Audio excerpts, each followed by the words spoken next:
بسم اللہ الرحمن الرحیم۔ السلام علیکم ناظرین، 7 جگہ پر بسم اللہ مت پڑھنا۔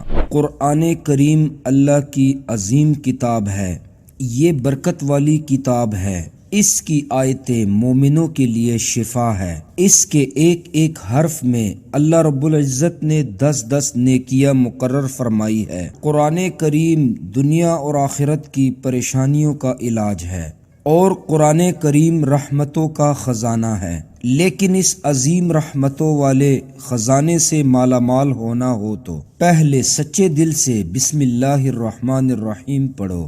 جب قرآن کریم جیسی عظیم کتاب بغیر بسم اللہ الرحمن الرحیم کے نہیں کھلتی تو دوسرے جائز کام کی برکتیں بغیر بسم اللہ کے کیسے حاصل کی جا سکتی ہے؟ حضرت عثمان بن عفان رضی اللہ تعالی عنہ نے رسول پاک صلی اللہ علیہ وسلم سے بسم اللہ کی نسبت کا سوال کیا تو آپ صلی اللہ علیہ وسلم نے فرمایا، یہ اللہ رب العزت کا نام ہے۔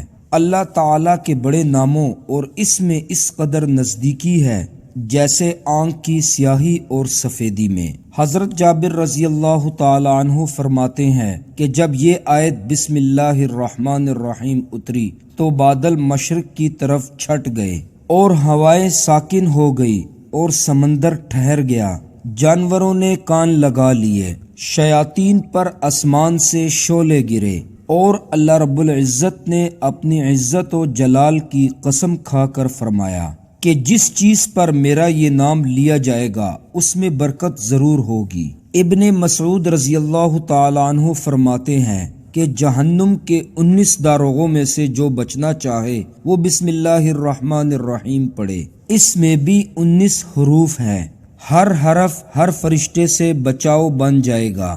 اسے ابن عطیہ نے بیان کیا ہے، لیکن کچھ ایسی جگہ ہے جہاں پر بسم اللہ پڑھنا حرام ہے، جہاں پر انسان اگر بسم اللہ پڑھے گا تو وہ گناہگار ہو جائے گا۔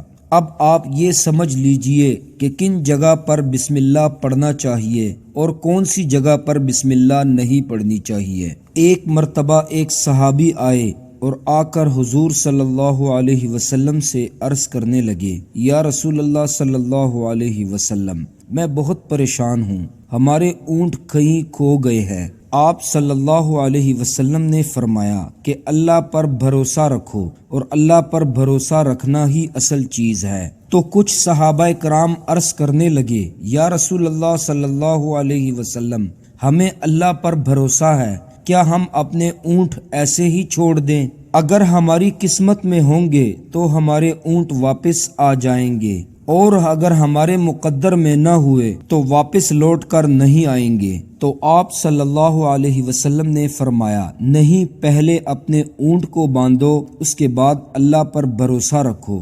یعنی ہمارے ذمے جو کام ہے وہ ہمارے اوپر کرنا لازم ہے۔ پیارے دوستو، بہت ساری جگہ ایسے ہیں جہاں بسم اللہ پڑھنا حرام ہے، جیسا کہ کوئی حرام کام کر رہا ہو۔ مثال کے طور پہ کوئی انسان جوا کھیل رہا ہو اور اس کو شروع کرنے سے پہلے وہ بسم اللہ پڑھے، یہ حرام ہے۔ ایسی جگہ پر بسم اللہ پڑھنا جائز نہیں۔ ایک شخص نے بڑی عالی شان منزل بنوائی اور اس پر لکھا، ھذا من فضل ربی، اور شیطان نیچے بیٹھا رو رہا تھا۔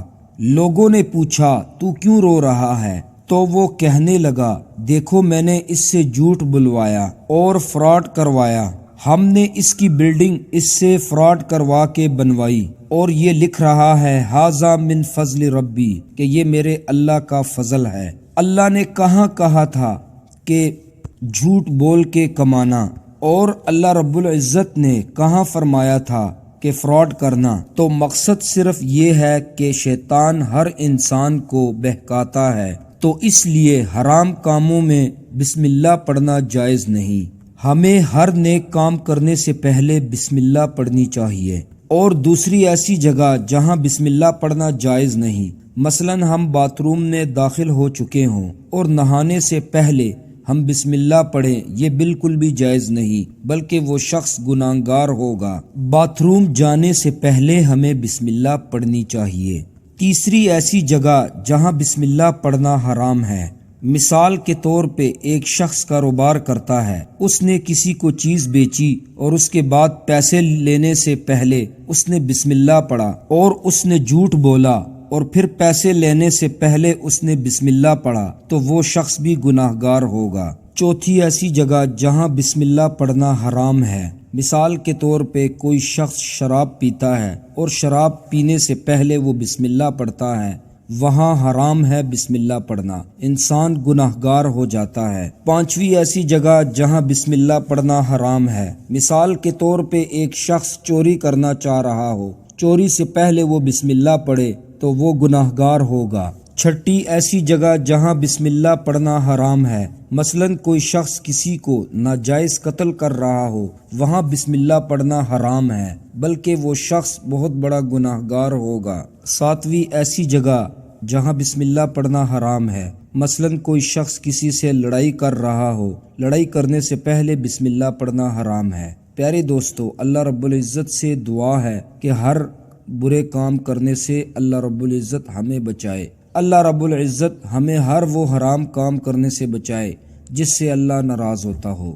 امید کرتا ہوں پیارے دوستو واقعہ آپ کو اچھا لگا ہوگا، لائک اور شیئر کر دیں۔ اپنا بہت سارا خیال رکھیے گا۔ اللہ حافظ۔